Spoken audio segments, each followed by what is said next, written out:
Well, hey guys, in this video, I'm going to be reviewing Skinbetter's AlphaRet Overnight Cream. I've gotten a lot of questions to review this product. Is it like the best thing ever as far as a retinol?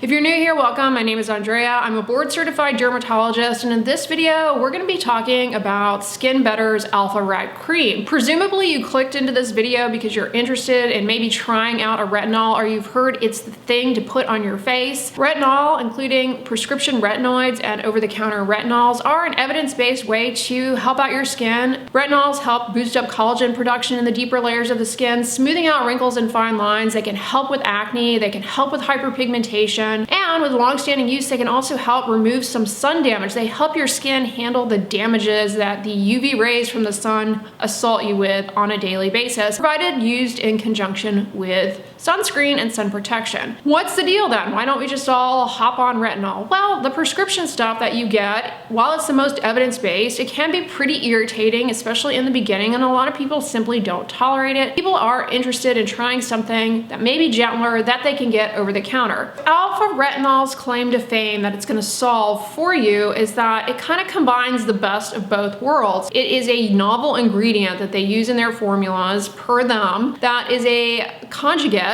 of retinoid, retinoic acid, and lactic acid, which is an alpha hydroxy acid that likewise has a lot of evidence to support its efficacy for improving wrinkles and fine lines. So they claim that by conjugating them together, this will get into your skin, and the enzymes in your skin will slowly work at this conjugate, releasing the retinoid very slowly and releasing the lactic acid very slowly. And they claim that this not only allows for efficient delivery, but minimizes irritation. Their proprietary ingredient is ethyl lactyl retinoid. So that is an ester. Basically, take lactic acid, a good ingredient for the skin, and a retinoid, and stick them together and hope that they get into your skin and that the enzymes in your skin will break them down into retinoic acid and lactic acid, both of which can help your skin out in terms of wrinkles, fine lines, skin texture, hydration, hyperpigmentation, all of those things. Here's the catch though. I have yet to see a study from Skinbetter AlphaRet showing that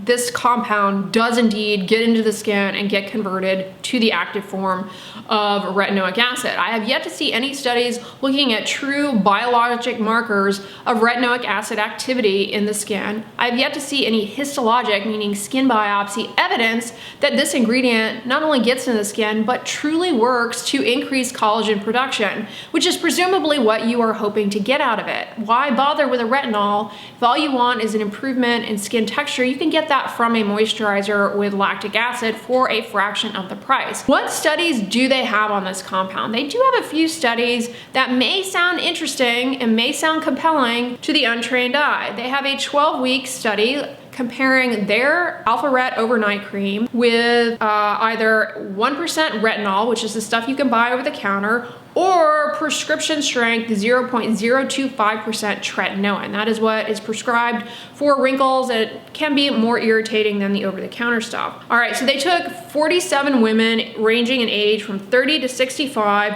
with mild to severe photoaging, and they had them apply their retinol every night to one half of their face, and to the other half of the face, they applied either the 1% retinol or 0.025% tretinoin. So it's a split face study. One half of their face they're getting one product, and on the other half of the face they're getting another. They looked at endpoints of fine lines and wrinkles, dyschromia, which is hyperpigmentation and discoloration, redness, skin tone degradation, and pore size. And they looked at 4 weeks, 8 weeks, and 12 weeks. And they showed, wow, a statistically significant decrease in discoloration, skin tone degradation, fine lines, wrinkles as early as 4 weeks, and at all time points that was observed. And wow, a statistically significant decrease in redness and pore size at 8 weeks. And they suggest that the halves of the face that got their product had better overall tolerability, whereas they did have some adverse events in the halves of the face getting retinol. 7 people developed irritation basically, and 2 people developed possibly treatment-related adverse effects of hyperpigmentation related to eyebrow waxing, which, as a side note, if you are gonna use topical retinol, retinaldehyde, tretinoin, prescription retinol, you wanna make sure that you take a break before getting a wax. Anyways, I digress. So they conclude from this study that their product does the things that you want it to do in terms of improving wrinkles, fine lines, hyperpigmentation, redness, but without the irritation, because the people applying it in this study, they applied it to one half of the face, and that half of the face, everything was fine and dandy and they got good results. But does that actually mean that the product works? It doesn't. It actually doesn't mean anything. Why? Because they don't have the right controls in the study to properly interpret the results that they are seeing. Think of the controls that they're using in this study. The controls that they're using are retinol and tretinoin, either one to the other half of the face. They're not using a control that is their product minus the active ingredient. And that's really important. Why?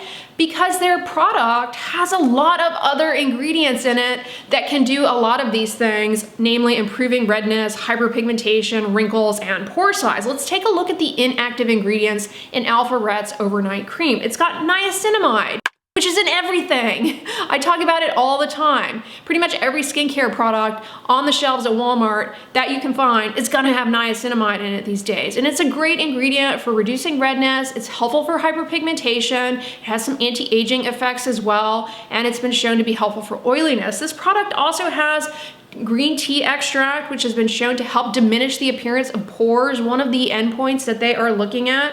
It's got glycolic acid in it, an anti-wrinkle ingredient that can also exfoliate the skin and smooth out skin texture and improve the look of wrinkles, fine lines, as well as improve hyperpigmentation. It's got hyaluronic acid, a humectant that can help plump up the epidermis, smoothing out wrinkles and fine lines, and it's got a bunch of antioxidants, like one of my favorite, ubiquinone or CoQ10, which has been shown to smooth out wrinkles and fine lines. So there's a lot of stuff in this product that can achieve the endpoints they're measuring. And you're like, okay, cool, so what's the big deal?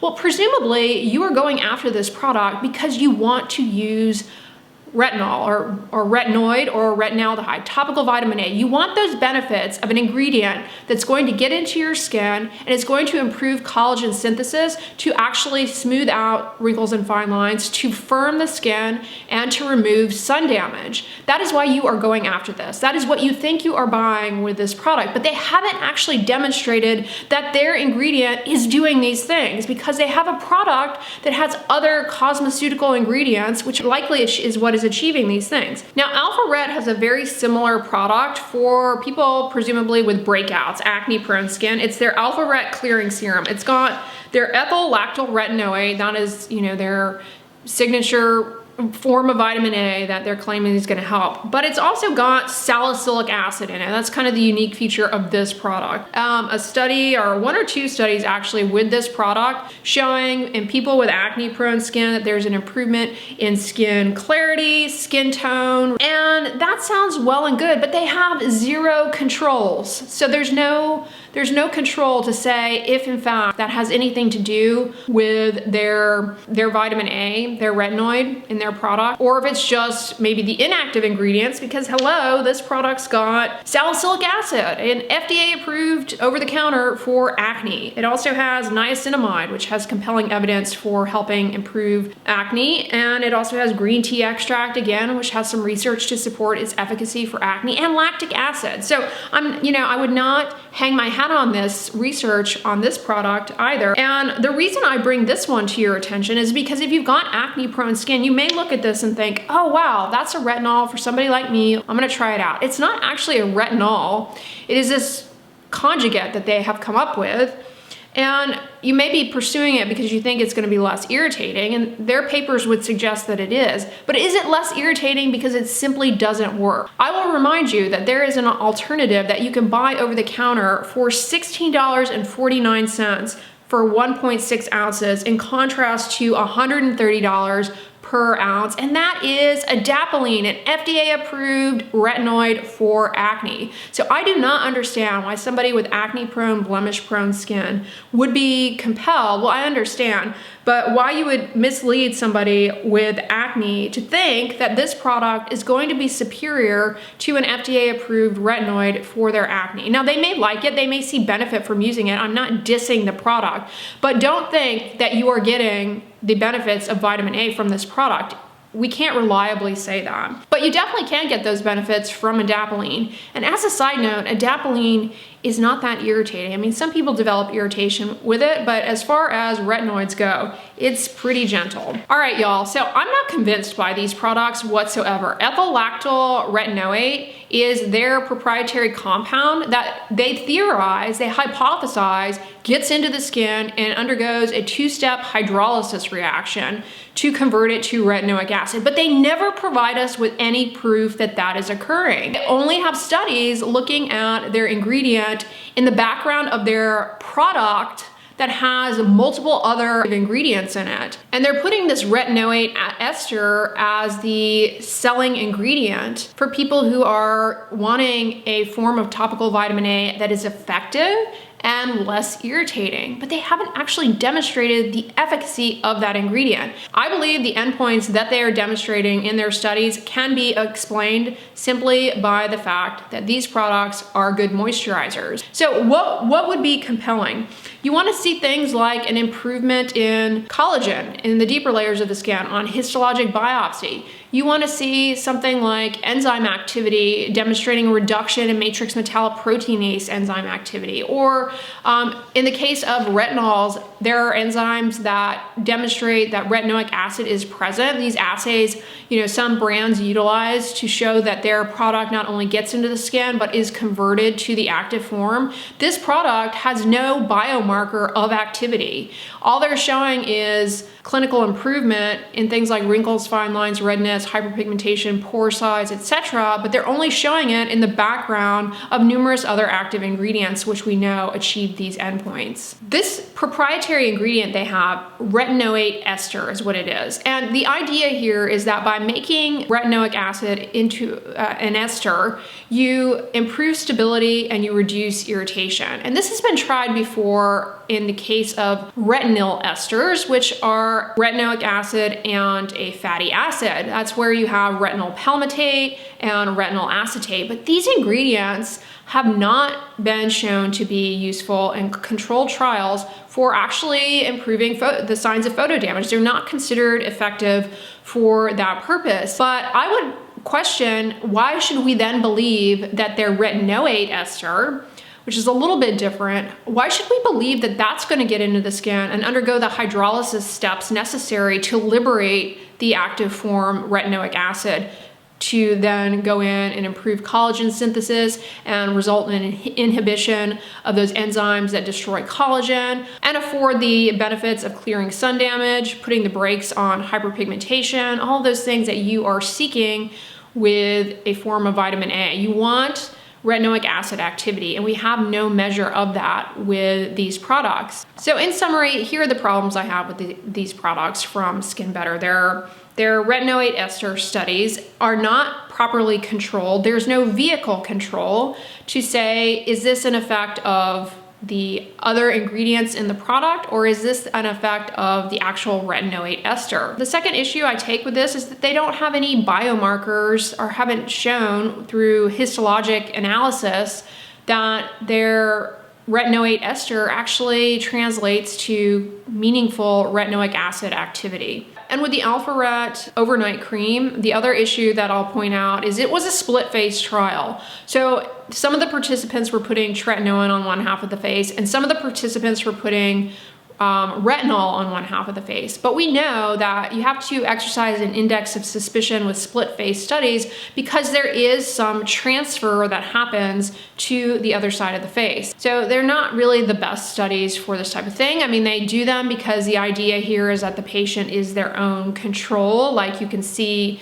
one half of the face versus the other. And when it comes to the acne studies, there was no control for the acne. There was no comparator to standard of care over-the-counter treatments like salicylic acid alone, or adapalene, an FDA-approved retinoid that we know can help acne. Is their product actually better than adapalene, which is much less expensive? Adapalene, you guys, is around $16.49 for 1.6 ounces versus $130 for an ounce. And then last but not least, I find retinoid ester to be a suspicious ingredient. I'm doubtful of its efficacy. And when we're talking about efficacy, retinol, R-E-T-I-N-O-L, that you can buy over the counter, like in the Neutrogena Rapid Wrinkle Repair Cream. I mean, there are tons of them out there. There is evidence to show that these, in fact, do get into the skin, are converted to retinoic acid, and inhibit matrix metalloproteinase enzyme activity, improve collagen synthesis, and retinols are much less irritating. Likewise, retinaldehyde is another ingredient that you can buy over the counter that has been shown to do these things. And if you're looking for improving wrinkles and fine lines but less irritating, retinol or retinaldehyde, those ingredients at least have some research to support their efficacy, whereas this retinoid ester, it really doesn't. Yeah, I'm not saying they're bad products. I just think that given the cost and the limited to no data for the efficacy of the actual ingredient that you presumably are seeking, yeah. All right, y'all, let me know in the comments if you have tried any of these products. Has this video given you pause, second thoughts? Maybe you're gonna go to a more affordable alternative. Let me know. On the end slate, I'm going to put my most recent video debunking some common retinol myths over on TikTok, so check that out.